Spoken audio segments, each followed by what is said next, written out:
Goedenavond, welkom bij Omroep Zeeland op deze zondag de 26e juli. Dit is het korte nieuws vandaag in onze provincie.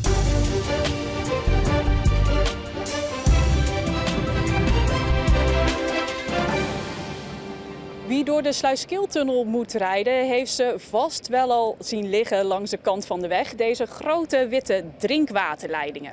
Om de laatste leidingen onder de grond door te krijgen, wordt er gebruik gemaakt van een unieke manier van boren in de drinkwaterwereld. Het gaat om een zogenoemde boogboring. Ten opzichte van een traditionele boring wordt de buis voorgebogen in een bochtstraal.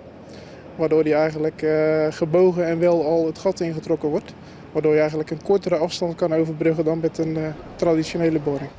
De leiding gaat onder deze weg door. En door op deze manier te boren hoeft de weg niet helemaal worden opengebroken. We zitten hier in een heel druk gebied met heel veel bestaande kabels en leidingen. Ook zit er een steunpunt van de veiligheidsregio. Dus dat willen we eigenlijk zo min mogelijk overlast voor de omgeving veroorzaken. Als er een stuk leiding onder de weg is doorgeboord, wordt het volgende stuk eraan gelast. En met deze zomerse temperaturen is dat flink aanpoten. Het is heet werk.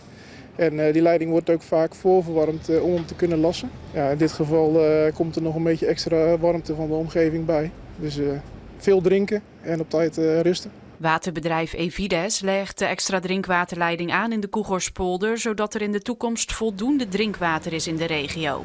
De werkzaamheden duren nog tot en met september. Op een akker aan de Slaakweg bij Westkapelle is gisteravond een grote brand uitgebroken. Het vuur ontstond op een geoogst tarweveld waar droge stoppels en stro snel vlam vatten. Vanwege de droogte en het gevaar dat de brand zich snel zou uitbreiden, schaalde de brandweer meteen groot op. Ook een boer uit de omgeving hielp mee door het land nat te maken met een watertankwagen. Na 2 uur had de brandweer het vuur onder controle. De voetballers van Goes gingen gisteren in de voorbereiding op het nieuwe seizoen met grote cijfers onderuit.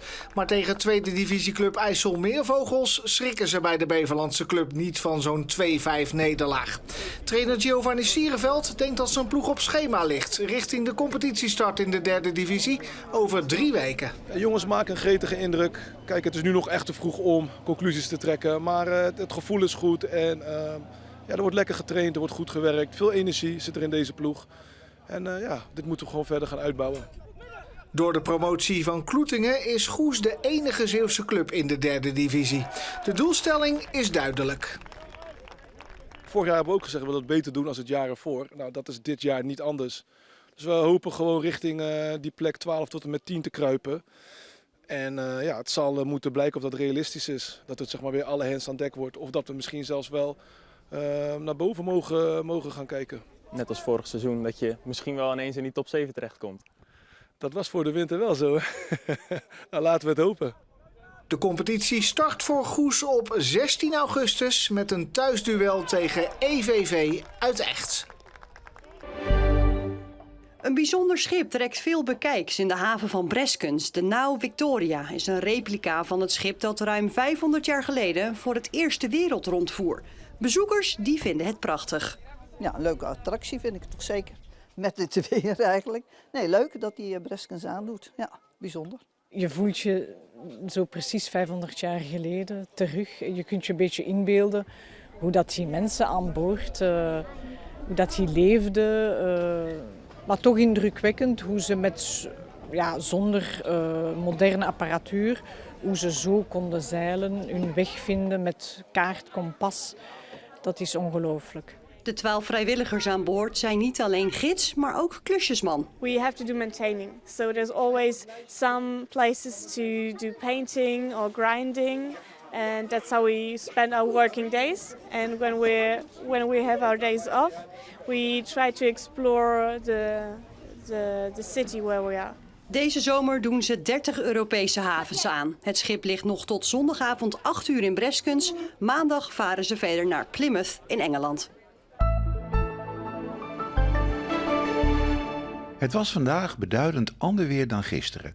Een storing passeerde de provincie met veel bewolking die soms dik genoeg was om wat regen te veroorzaken. Komende nacht klaart het geleidelijk iets op bij minima van 16 tot 19 graden. Morgen overdag is er naast zon ook kans op een buitje en wordt het 's middags 20 tot 23 graden. Daarna breidt een hoge drukgebied zich uit en krijgen we opnieuw droog, zonnig en warme weer met temperaturen die lokaal de 30 graden gaan overschrijden. Ook de nachten blijven dan iets warmer. Donderdag is er iets meer bewolking en is een lokale bui mogelijk.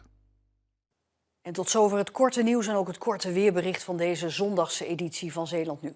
Nog een hele fijne zondagavond en graag tot morgen.